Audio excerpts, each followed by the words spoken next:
지난주의 내용을 첫 번째는 피하라. 뭘 피해야 됩니까? 이것들을 피하는데 이것들 앞에 있는 내용들인데 첫 번째 한번 읽어봅시다. 시작. 경건을 이익의 재료로 삼는 마음을 피해야 합니다. 우리가 경건 생활하는데 믿음 생활하는데 신앙 생활하는데 내가 조금 더 하고 좀 이루었고 내가 순종하면 이것을 가지고 감사하고 하나님 사용해 주심을 감사하고 나 같은 자도 하나님이 하시는 역사에 동참하게 하심을 감사해야 되는데 오히려 이것을 가지고 나를 드러내고 인정받으려고 하고 그래서 경건을 이익의 재료로 삼는 마음, 이것이요 얼마나 우리 가운데 나도 모르게 막 올라오는지 몰라요. 그래서 이걸 피해야 된단 말이에요. 아유, 나는 뭐 그럴 일이 없어. 나는 그런 사람이 아니야. 그 사람이 제일 위험한 사람. 그래서 항상 경건을 이익의 재료로 삼는 이 자리에서 우리는 피해야 합니다. 그 자리를 피해야 합니다. 또 두 번째는요. 한번 읽어봅시다. 세상의 부유함을 쫓는 탐욕을 피해야 합니다. 앞에서 쭉 거기에 대해서 말씀하고 계시죠. 탐욕에 대하여 지족하는 마음이 있으면 경건에 큰 이익이 되는데 세상에 아무것도 가지고 온 것이 없어서 아무것도 가지고 가지 못하는데도 얼마나 탐욕을 못 버리는지, 마치 그것을 내가 영원토록 내가 가질 것처럼 착각하는 거예요. 먹을 것과 입는 것이 있은즉 족한 줄로 알 것이라 그랬는데 그것은 기본이고 그것 가지고는 안 되는 거예요. 부하려 하는 자들은 어떻게 합니까? 시험과 얼마 여러 가지 어리석고 해로운 정욕에 떨어진다 그랬어요. 부하려 하는 사람은 뭐 부자 되려고 하는 사람은 다 그렇다는 말입니까? 아니요. 세상으로 부하려 하는 사람, 하나님으로 부자 되지 않고 세상으로 부자 되려고 하는 사람, 다 우리가 그 자리를 피해야 합니다. 세 번째는요. 한번 읽어봅시다. 돈을 사랑하는 마음을 피하십시오. 돈을 사랑함이 일만악의 뿌리가 된다 그랬습니다. 일만악이라는 것은 내 안에 악이 가득 차게 되는, 악이 하나하나 자리를 잡고 그래서 이제 하나님 중심이 아니라 자기 주인, 내 자기가 주인된 옛사람으로 살아가는 그 뿌리에 찾아가면 뭐가 있느냐? 돈을 사랑하는 것이 있다는 거예요. 그래서 우리가 그것을 이것을 사모하는 자들이 미혹을 받아 믿음에서 떠나 많은 근심으로 자기를 찔렀도다. 돈을 사랑하지 말라. 돈을 없어도 된다는 말이 아닙니다. 돈 필요하지 않다는 것이 아니에요. 돈을 우리가 사랑해서는 안 된다는 거죠. 우리의 사랑의 대상은 누굽니까? 하나님 한 분이. 하나님을 사랑함으로 돈을 사용해야 됩니다.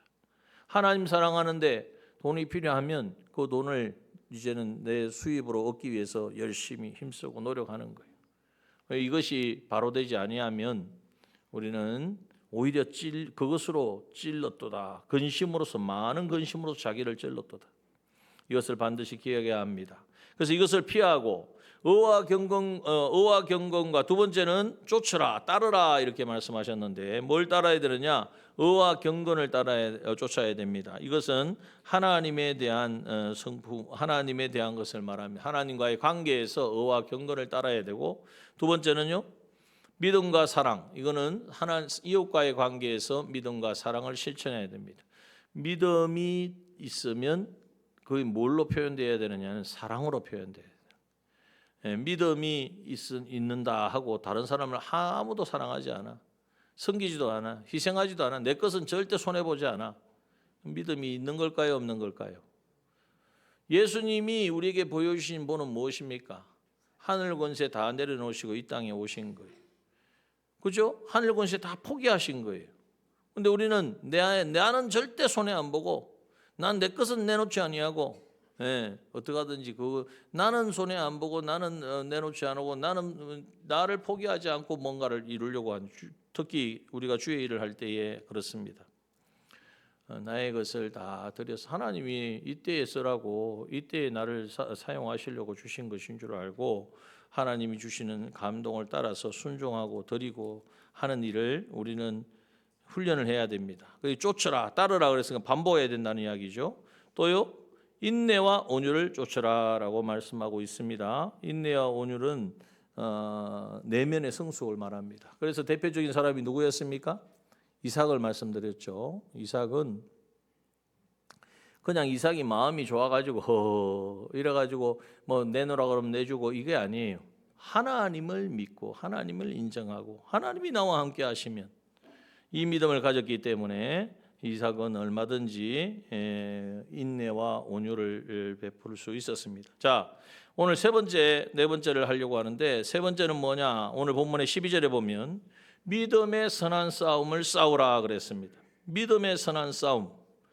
근데 생각해 보면 싸움에 선한 싸움이 있다. 한번 생각해 보시죠. 싸우는 거는 부딪히고 뭔가 생명을 거는 건데 그것이 선한 싸움이다. 좀 우리가 모순되는 것 같지 않습니까? 그렇죠? 그러나 우리가 잘 이해를 해야 됩니다. 싸움은 싸움이되 선한 싸움을 싸우라. 이것은 어떻게 싸우라는 것일까요? 자기 생각대로 자기 기분대로 싸우는 게 아니라는 거예요. 선은 우리에게 있는 것입니까? 하나님에게 있는 것입니까? 하나님 중심, 하나님이 기뻐하는 것이 선인데 그 선으로서 싸워야 된다는 거죠. 우리의 싸움이 혈과 육으로 싸우다 보니까 다 문제가 생기는 거예요. 인간관계가 왜 무너지고 왜 멀어지고 하느냐? 다 혈과 육에서 나온 것이기 때문에.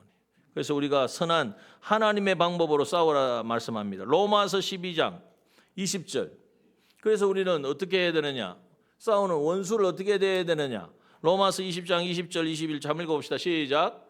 내 원수가 줄이거든 먹이고 목마르거든 마시오라. 그리함으로 내가 숯불을 그 머리 위에 쌓아 놓으리라. 21절. 악에게 지지 말고 선으로 악을 이기라 그랬습니다. 악에게 지지 말고, 이것은 우리가 그래 우리는 악을 지면 안 돼. 악을 막 어떻게든지 밟아야 돼. 없애버려야 돼. 그런데 보면 성경엔 선으로 악을 이기라 그랬다. 이 선은 하나님의 마음, 하나님의 뜻으로, 하나님 중심으로. 그 방법이 뭡니까? 원수를 미워하는 게 아니고, 원수를 아예 잘라버리는 게 아니고, 원수가 줄이거든 먹이고 목마르든 마시오는 거예요. 그러면 원수를 돕는 건데, 원수를 없애버려야 되지, 싹을 잘라버려야 되지. 그렇게 하면 원수가 막 더욱더 자라나가지고 나를 해할 거 아니냐. 그런데 보면 그리함으로 내가 숯불을 그 머리에 쌓아 놓는 것이 된다는 거예요. 원수 갚는 것은 누구에게 있는 것입니까? 나보고 갚으라고 하는 게 아니라 하나님께 있다는 거예요. 그래서 우리가 진정해야 될 것은 뭐냐? 선은 하나님 중심인데 그 선 하나님 중심의 그 핵심에는 뭐가 들어 있습니까? 하나님의 사랑이 들어 있어요. 그래서 하나님의 사랑으로 악을 이기는 사람이 되라고 말씀하시는 것입니다. 여러분, 이삭이 우물을 빼앗기고 막 얼마나 사람들이 괴롭혔어요. 그런데 그 나중에 3번이나 막 옮겼잖아요. 그리고 나서도 그 사람들에게 어떻게 했느냐? 창세기 26장 30절 31절에 보니까 이삭이 그들을 위하여 잔치를 베풀매, 원수 같은 사람들을 위해서 3번이나 쫓아다니면서 나를 괴롭히고 우물을 빼앗던 사람을, 물론 나중에 이제 하나님이 100배를 갚아주셨지만 그들을 위하여 잔치를 베풀었어요. 그래서 그들이 먹고 마시며 아침에 일찍 일어나 서로 맹세한 후 이삭이 그들을 보내며 그들이 평안히 갔더라. 무슨 맹세를 했을까요? 다시는 이제 내가 당신을 괴롭히지 않겠습니다. 자, 엘리사도 마찬가지예요. 엘리사를 죽이려고 아람 군대가 쳐들어와 가지고 이제는 도단성을 에워쌌잖아요. 그런데 하나님이 불말불변거를 보여주시고 그렇게 해서 그 대신에 그 도단성을 에워쌌던 이 아람 군대의 눈을 완전히 멀어지게 했어요. 안 보이는 거예요. 아무것도 안 보이는 거예요. 그래서 엘리사가 가가지고 날 따라오시오 하고 따라와서 어디까지 데려왔습니까? 사마리아 성 한복판에 갖다 놨어요. 도단 군대가 이제는 이 엘리사를 잡으러 왔다가 하나님이 눈을 멀게 하니까 앞이 안 보이잖아요. 엘리사가 따라오세요 하고 데려갔는데 사마리아 성 한복판에 데려다 놨어요. 그래서 사마리아 성에 있는 왕이 뭐라고 합니까? 이게 우리가 단칼에 없애버리면 된다. 저기 지금 눈이 멀어가지고 우리 그냥 바로 코앞에 있는데 그거 없애는 거 아무 일도 아니잖아요.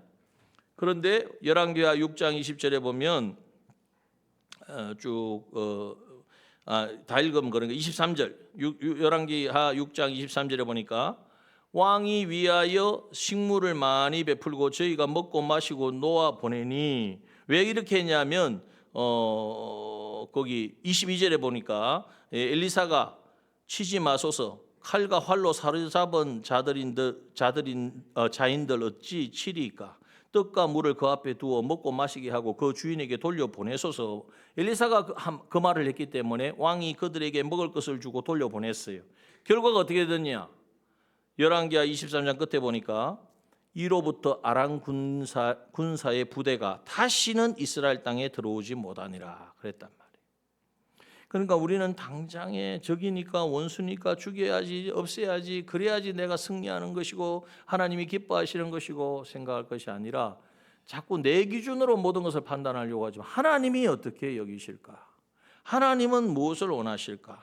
하나님 원수는 박멸하고 바퀴벌레 잡듯이 그냥 완전히 막 발로 밟아서 그것이 아니라 자기를 죽이려 한 원수까지도 사랑하는 이것이 죽음보다 더 힘든 일입니다. 참 우리가 말은 쉽게 하지만 저도 마찬가지고 쉬운 것이 아니에요. 그러나 여러분 원수에 대한 복수심을 거두는 것만 해도 대단한데 그것을 적극적으로 사랑하고 선의를 베푼다는 것이 얼마나 어려운 일이에요. 그래서 성경은 뭐라고 그래요? 선한 싸움이라고. 그냥 싸우라는 것이 아니라 선한 믿음의 선한 싸움을 싸우라고 우리에게 말씀하고 있다는 거예요. 그 선한 싸움을 싸우셔서 승리하신 대표적인 분이 누구십니까? 손양원 목사님이에요. 그죠? 자기의 두 아들을 총으로 쏴서 죽인 그 원수와 같은 아들을 용서하는 것만 해도 뭐 한데 자기 딸이 그러잖아요. 송동희 권사가 아니 그냥 뭐 용서하고 그냥 왜 안 보면 되지 왜 아들을 삼느냐 말이에요. 그런데 그 아들을 삼아야 그가 살 수 있기 때문이고 그래서 이제는 하나님께서 그것을 사랑의 원자탄이라고 말씀하셨습니다. 자, 그러므로 우리가 선한 싸움, 이 선한 싸움을 싸우는 사람은 두 가지 믿음이 있어야 됩니다. 첫 번째 어떤 믿음이 있어야 되느냐? 하나님의 사랑에 대한 믿음이 있어야 돼요. 하나님의 사랑, 그 누구도 어떤 것도 나를 하나님의 사랑에서 끊을 수 없다는 이 믿음이 분명하게 있는 사람은 이 믿음의 선한 싸움에서 싸워 이길 수 있습니다. 로마서 8장 35절 이후에 보면 누가 우리를 그리스도의 사랑에서 끊으리요? 환난이나 공고나 핍박이나 기간이나 적신이나 위험이나 칼이라. 기록된 바 우리가 종일 주를 위하여 죽임을 당케 되며 도사를 양같이 여김을 받았나이다 함과 같으니라. 그러나 이 모든 일에 우리를 사랑하시는 이로 말미암아 우리가 넉넉히 어떻게 됩니까? 넉넉히 이기느니라. 이 말씀을 굳게 붙잡고 이제는 그리고 39절에 보면 높음이나 깊음이나 다른 아무 피조물이라도 우리를 우리 주 그리스도 예수 안에 있는 하나님의 사랑에서 끊을 수 없으리라. 이 말씀을 그대로 믿는 믿음을 가져야 되고 두 번째는 내가 원수를 사랑하면 나는 하나님의 선하심을 따라서 원수를 사랑하면 원수를 긍휼히 여기면 하나님이 갚아주신다는 믿음을 가져야 됩니다. 원수는 하나님이 처리하신다는 것. 로마서 12장 19절에 보니까 내 사랑하는 자들아 너희가 친히 원수 갚지 말고 진노하심에 맡기라. 기록되었으되 원수 갚는 것이 내게 있으니 누가 갚으리라? 내가 갚으리라고 주께서 말씀하셨다고. 우리 주님이 그것이 너에게 정말 해하고 원수가 되는 것이면 우리가 갚는 것이 정말 확실히 갚는 게 되겠습니까? 우리 하나님이 갚으시면 어떻게 갚을까요? 그게 더 확실하겠습니까? 어느 게 더 확실하겠습니까? 하나님이 갚으시면 완전 끝장나는 거예요. 우리는 어설퍼 가지고 조금 하다가 말아요. 그런데 하나님은 정말 악에 대해서는 죄에 대해서는 우리가 보기에 잔인할 정도로 하나님은 멸하시는 분이에요. 그러므로 우리가 하나님의 사랑에 대한 믿음을 가지고 원수를 내가 사랑하면 하나님이 갚아주신다는 이 확신, 이 믿음을 가지고 우리는 믿음의 선한 싸움을 싸우는 우리가 되어야 될 줄 믿습니다. 선한 싸움은 언제까지 해야 됩니까? 디모데후서 4장 7절 바울의 고백과 같은 말이죠. 한번 읽어봅시다. 시작. 내가 선한 싸움을 싸우고 나의 달려갈 길을 마치고 믿음을 지켰으니 그 다음 이제 후로는 나를 위하여 의의 멸류관이 예비되었으므로 주고 의로우신 재판장이 그날에 내게 주실 것이니 내게만 아니라 주의 나타내심을 사모하는 모든 자에게니라. 여러분 우리가 이 믿음의 길을 끝까지 달려가야 될 줄 믿습니다. 멈추지 맙시다. 가다가 선한 싸움을 싸우지 못하고 또 내 마음은 내 중심으로 싸웠어요. 회개하고 돌이키면 됩니다. 하나님 은혜의 보좌 앞에 나아가면 됩니다. 우리에게는 은혜의 보좌가 있습니다. 예수 피 의지하면 그 앞에 나가서 죄를 회개하면 긍휼히 여기시고 그것이 이제는 내 안에 그것의 영향력이 다 사라지게 하시고 다시 우리에게 주신 우리를 거듭나게 하신 그 은혜로 충만하게 하시는 줄 믿습니다. 그 은혜가 날마다 충전돼야 돼요. 그래서 우리가 교회에 나와서 예배드리는 이유도 바로 그러하고 또 그것이 부족할 때는 나와서 하나님 앞에 기도하는 이유가 그러하고 하나님 옆에 또 있는 자리에서 긍휼을 구하고 하나님 내가 이런 생각을 가졌습니다. 이런 말을 했습니다. 이런 행동을 했습니다. 하나님 용서하여 주시옵소서. 회개하고 주님 앞에 은혜의 보좌 앞에 나갈 때 다시 리셋이 되는 거예요. 리셋이. 예. 이것이 바로 우리에게 있어서 놀라운 은혜입니다. 그리고 4번 이제 마지막 우리는 취하라 그랬는데 뭘 취해야 됩니까? 예, 영생을 취하라 그랬어요. 영생은요 예수님을 믿음으로 얻게 된 것이 영원한 생명입니다. 그래서 믿음의 선한 싸움을 싸움으로 말미암아 우리에게 찾아오는 결과가 뭐냐? 바로 영생이 되어진다는 거예요. 그러므로 우리에게 주어진 모든 현실에서 내가 주인 되어서 살아가는 것이 아니라 선한 싸움을 싸워서 믿음의 선한 싸움을 싸워서 이제는 그 싸움에서 이제는 하나님 말씀대로 순종하며 나아가는 이게 바로 뭡니까? 피와 예수 그리스도의 대속의 은혜와 진리와 성령과 하나 되어서 순종함으로 나오는 거예요. 그것을 통과하면 그것은 영생이 되고 영원한 나에게 하나님이 주시는 영원한 생명이 되어지고 영원한 우리의 승리가 되어지고 영원한 실력과 영광과 존귀가 되어지는 것입니다. 이것을 매일매일 쌓아가는 매일매일 풍성하게 이제는 내 삶을 통하여 만들어가는 우리 모두가 되어지기를 주님의 이름으로 축원합니다. 이 시간 우리 함께 찬송 드리겠습니다. 찬송가 493장 찬송 드리고 오늘 이제 또 예배 후에 우리 각 교구별로 모임하실 때에 이러한 은혜들을 나누시길 바랍니다. 찬송가 493장입니다.